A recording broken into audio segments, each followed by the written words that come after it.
2022 সালের এইচএসসি পরীক্ষার্থীর শিক্ষার্থীবৃন্দ সবাইকে স্বাগত আমার YouTube channel easy education SP চ্যানেলের আজকের ভিডিওতে আমরা তোমাদের দ্বিতীয় সপ্তাহের ইংরেজি অ্যাসাইনমেন্টের প্রশ্ন ও তার নমুনা উত্তর নিয়ে আলোচনা করব। শিক্ষার্থী বন্ধুরা, এটা তোমাদের দ্বিতীয় সপ্তাহের অ্যাসাইনমেন্ট, কিন্তু ইংরেজির প্রথম অ্যাসাইনমেন্ট। তো শিক্ষার্থী বন্ধুরা, আগে আমরা প্রশ্নটা নিয়ে আলোচনা করি। অ্যাসাইনমেন্ট: রাইট ইন ইংলিশ, ইংরেজিতে লেখো, about a Bangla or English short story that you have read. একটা গল্প যেটা তুমি বাংলা পড়েছো অথবা ইংরেজিতে পড়েছো, কিন্তু সেটা বাংলা লিখতে হবে। Step, instruction R scope.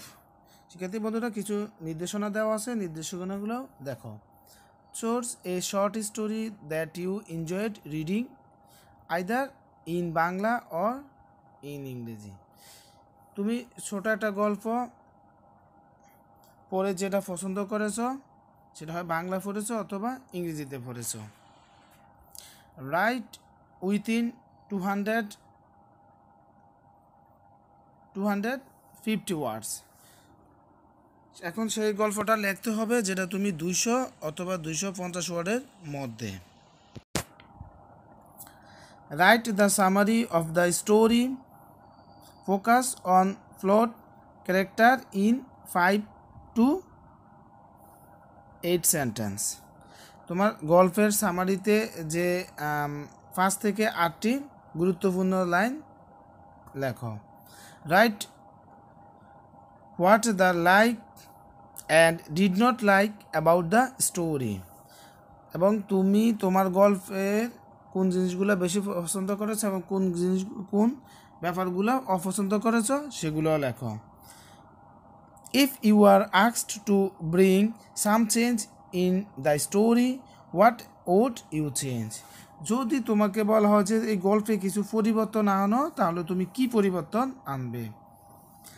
At last a concluding statement, সবশেষে একটা উপসংহার দাও। তো শিক্ষার্থী বন্ধুরা, এটাই ছিল তোমাদের দ্বিতীয় সপ্তাহে ইংরেজি অ্যাসাইনমেন্টের নমুনা প্রশ্ন। আমি এখন তোমাদের সামনে তোমাদের নির্দেশনা মোতাবেক একটা নমুনা উত্তর তোমাদের সামনে উপস্থাপন করব, আলোচনা করব। নমুনা উত্তর যাওয়ার আগে তোমাদের কাছে আমার ছোট্ট একটা রিকোয়েস্ট, যারা আমার চ্যানেলটিকে আজকেই নতুন বা চ্যানেলটিতে সাবস্ক্রাইব করোনি, তারা অবশ্যই আমার চ্যানেলটিকে সাবস্ক্রাইব করো। আর যারা আমার চ্যানেলটিকে সাবস্ক্রাইব করেছো তাদেরকে অসংখ্য ধন্যবাদ। যদিও আমার এই ভিডিওটি ভালো লেগে থাকে তাহলে লাইক দিয়ে দেখতে থাকো। Answer of the assignment: the short story I enjoyed, যে ছোটো গল্প দিয়ে আমি উপভোগ করেছিলাম।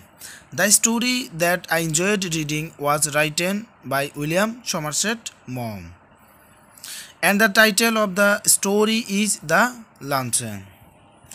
আমি যেই গল্পটি পড়ে উপভোগ করেছিলাম সেটা উইলিয়াম সমারসেট মম রচিত। গল্পটির নাম হলো the luncheon. The summary of the story: In the story, the writer lived in Paris and he was earning barely enough money to keep body and soul together.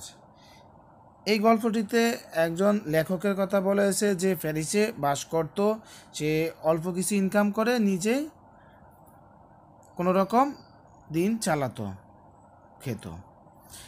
A lady read one of his books and admired him. একজন মহিলা তার বই পড়ে তাকে খুব প্রশংসিত করেছিল। She also wished to meet the writer for a short time, and the meeting place would be a restaurant called Poets.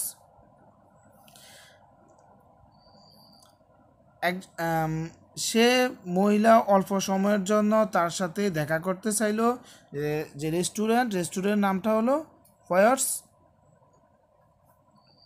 Poets is an expensive restaurant in Paris at which the French senator eat. Poets হলো প্যারিসের একটা ব্যয়বহুল restaurant যেখানে ফ্রান্সের সিনেটররা খায়। The writer had never thought of going there. লেখক কখনোই ভাবেনি সেখানে যাবে।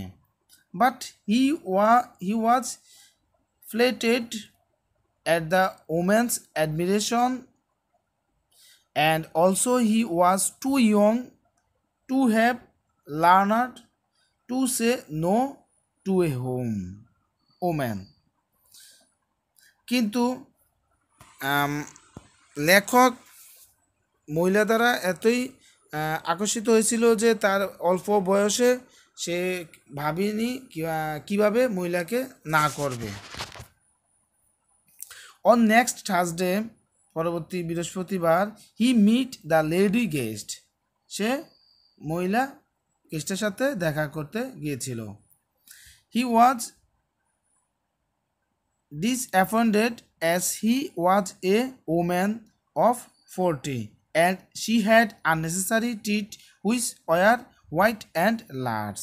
সে মহিলাকে দেখে একটু বিরক্ত বোধ করলো, অপছন্দ হলো, কারণ মহিলার অপ্রয়োজনীয় কিছু বড় বড় ও সাদা দাঁত ছিল, আর মহিলার বয়সও বেশি 40।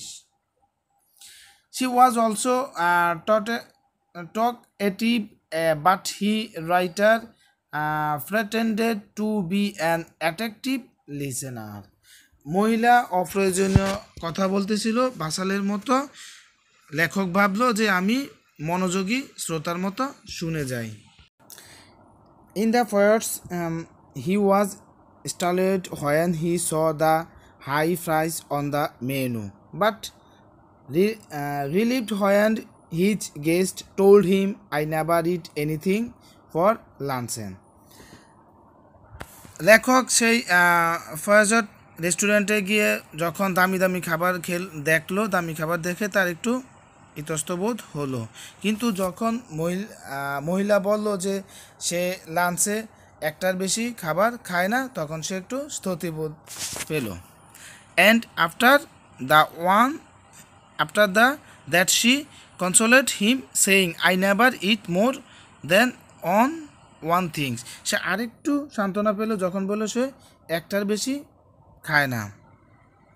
After starting this ironically, the women ate some of the most expensive things available like salmon, caviar, white wines, etc. And যখন মহিলাটি খানা শুরু করলো, সে কিছু দামি দামি খাবার খেয়ে ফেললো, যেমন স্যালমন, ক্যাভিয়ার, হোয়াইট উইন্স ইত্যাদি। While the four author only took a mutton soup, which was the cheapest dish on the menu. লেখক একটা মটন স্যুপ খেলো, যেটা ওই মেনুতে একেবারে কম দামি খাবার। Looking at it, she took him to tax for eating A heavy luncheon, যে এটা দেখে মহিলা তাকে বলল যে সে লাঞ্চিংয়ে বেশি খেয়ে ফেলেছে। Making him puzzle, the lady guest also took coffee and fishes, মহিলাটি লেখককে বোকা বানিয়ে কফি এবং ফিশেস ফল খেয়ে ফেলল। She also said that she would eat some asparagus because the writer insisted, সে লেখককে আরও বলল যে অ্যাসপারাগাস সে খাবে, যেহেতু রাইটার তাকে জোরাজুরি করছে। In the end she advice, follow my example and never eat more than one things for luncheon. শেষে মহিলাটি তাকে উপদেশ দিল যে আমার এই উদাহরণটি মনে রাখবে, কখনোই ভুলে যাবে না যে লাঞ্চে একটার বেশি খাবার খাবে না। The writer retorted that he would do better than that and he would not eating anything for dinner that night. Writer তাকে প্রতি উত্তরে বলল, হ্যাঁ, তার এই জিনিসগুলো সে মেনে চলবে এবং আজকে রাত্রে সে খাবারে কিছুই খাবে না। What I liked and did not like in the story, আমি এই গল্পে কী পছন্দ করেছি এবং কী পছন্দ করি নাই শিক্ষার্থী বন্ধুরা, এটা আমাদের প্রশ্নে নির্দেশনা বলা আছে, এই জন্য আমাদের লিখতে হবে। I liked the writer's narration what was happened in his life and he described that without hesitation. আমি এই গল্পে পছন্দ করেছি যে লেখকের উক্তি কথাসমূহ যে তার জীবনে ঘটে যাওয়া সব কিছুই সুন্দর মতো বর্ণনা দিয়েছেন, কোনো প্রকার হেজিটেশন ছাড়াই। He rendered his impression to us and he was successful because we were অ্যামোজড।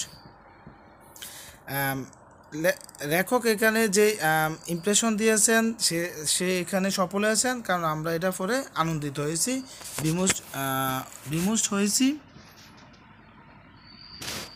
The climax created in the story was not satisfactory, কিন্তু এই গল্পে যে ক্লাইম্যাক্স তৈরি করা হয়েছিল সেটা আমার জন্য সন্তোষজনক ছিল। It was too high and I did not like it, এটা একটু বেশি হয়ে গেছে, যেটা আমি পছন্দ করি না। The changes I would do if I am asked.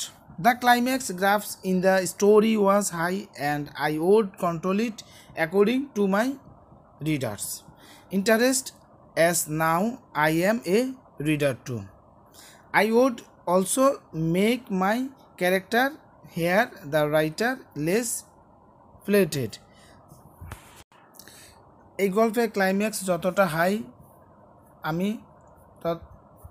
আমি নিজে হলে সেটা একটু কন্ট্রোলে রাখতাম, আমার পাঠকদের প্রতি যাতে মজা পায় ওইভাবেই তৈরি করতাম। এবং এই গল্পের রাইটার যে মেয়ের প্রতি যে আকৃষ্ট হয়েছে আমি সেটা নিজের কন্ট্রোলের মধ্যে রাখতাম। Conclusion, the story is fully is irony, পুরো গল্পটাই ছিল বিড়ম্বনা। Firstly the irony lies in the title itself, প্রথম বিড়ম্বনাটা হলো গল্পের নামকরণ নিয়ে। The title says the luncheon, luncheon মানে দুপুরের খাবার, which literally means a light snacks, but as we can see in the story a light snacks turn into a abundant and expensive meal. Lunch মানে দুপুরের হালকা খাবার, কিন্তু এই গল্পতে দুপুরে হালকা খাবারের জায়গায় সেখানে খুব অনেক বেশি খাবার এবং দামি খাবারগুলো বলা হয়েছে। তো 2022 সালের এইচএসসি পরীক্ষার্থী, তোমাদের দ্বিতীয় সপ্তাহের ইংরেজি অ্যাসাইনমেন্টের নমুনা উত্তর এটাই। এর আলোকে তোমরা অন্য একটা গল্প লিখতে পারো, তোমাদের বইয়ের আলোকে তোমরা কিছু চেঞ্জ করে লিখতে পারো। তো আমার ভিডিওটা কেমন লাগলো সেটা অবশ্যই কমেন্ট বক্সে জানিয়ে দিবে, আর আমার পরবর্তী ভিডিওর আপডেট পেতে অবশ্যই আমার চ্যানেলটাকে সাবস্ক্রাইব করবে। তো সর্বোপরি তোমরা সবাই ভালো থাকো, সুস্থ থাকো, নিরাপদে থাকো। আল্লাহ।